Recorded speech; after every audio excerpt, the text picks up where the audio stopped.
Hey, Oscar. So, yeah, thanks for sharing. Most photographers start out not really thinking about lighting too much. They're really focusing on composition. I mean, that's pretty natural for us to work like that.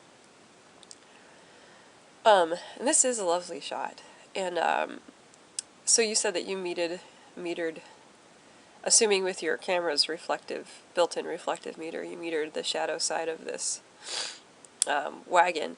And so, what would have worked in this situation with your built-in meter would be to have a gray card, because that always works better than just metering whatever.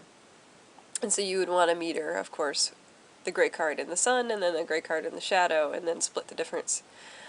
I don't know if I've ever mentioned this, but one thing that's a really effective gray card when you don't have one is green grass or green foliage of almost any variety, unless it's terribly dark or light. But, most things are pretty medium, and that green grass there would have worked as a medium gray.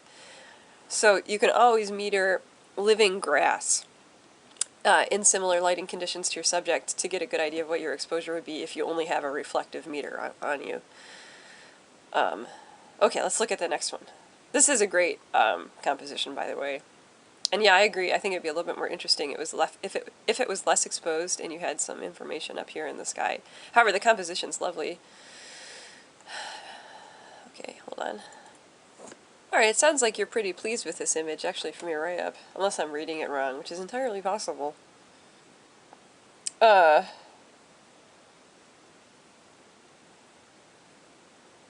yeah, you wanted it to be sharp and detailed, and it is. Yeah, I don't know. Looks good. And then here, I like the story about how you spent hours zooming in and out of the fire trying to find the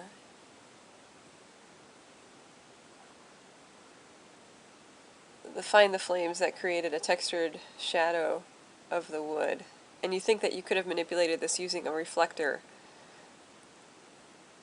Yeah, I mean, I think that would actually be really interesting, because if you had used a gold bounce on this one, we'd have an even warmer, fierier feeling, and then you'd have more information. But then again, this particular image is actually, I think, very effective having completely blacked out areas, to tell you the truth. I think it adds just the mood that we're expecting.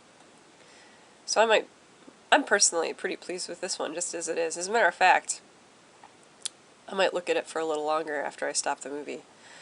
But yeah, I think what you said was pretty spot on. Except for I think this one's good as it is. I mean, it's always fun to try though, and it is fun to take your gold reflector to a fire and see what happens. It's actually a little bit entertaining. So yeah, do it anyways. It's super fun.